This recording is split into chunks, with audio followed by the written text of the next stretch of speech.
beaucoup plus discrète depuis plusieurs années, Élodie Frégé n'a pas pour autant arrêté la musique.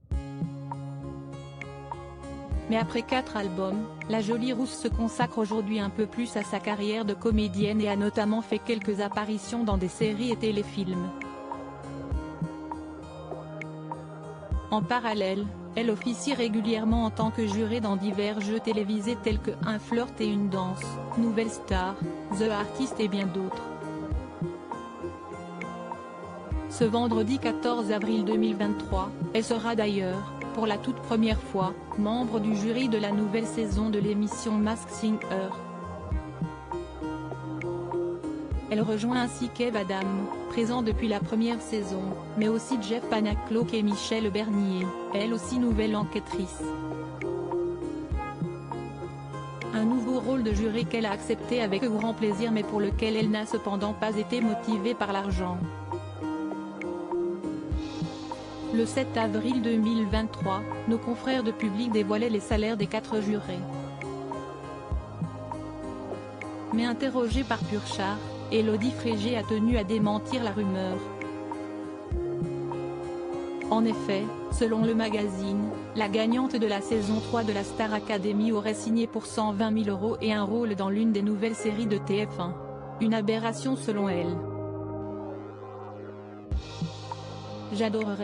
J'adorerais qu'il y ait des clauses de contrat avec des rôles dans des séries.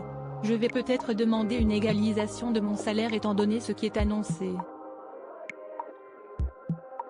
Rire. Non mais si est totalement faux. En général, quand on appelle ça une rumeur si est que les choses ne sont pas très avérées, a-t-elle démenti avec humour. Il se fourre le doigt dans le nez loin d'être fâché ou vexé par ces rumeurs, Élodie Frégé a même plutôt tendance à ne pas s'en préoccuper. J'avais remarqué que l'argent que gagnent les jurés, de cette émission et d'autres, intéresse.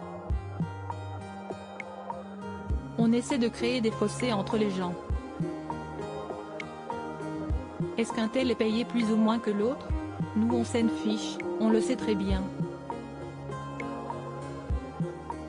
Et on peut en parler entre nous, a-t-elle déclaré avec un certain détachement. Toujours selon ces mêmes rumeurs, Kev Adams gagnerait 380 000 € tandis que Michèle Bernier empocherait un chèque de 100 000 € et Jeff Panaclock 85 000 €. Des écarts considérables que la chanteuse a également tenu à démentir. TF1 serait quand même sacrément débile de cacher des choses à 4 personnes qui vivent ensemble pendant plusieurs semaines, qui se lient d'amitié et qui parlent ouvertement des choses, comme on peut le faire entre amis. Ce serait quand même pas très intelligent de faire des différences. Sans parler du salaire, déjà Public se fourre le doigt dans le nez, a-t-elle conclu. À bon entendeur.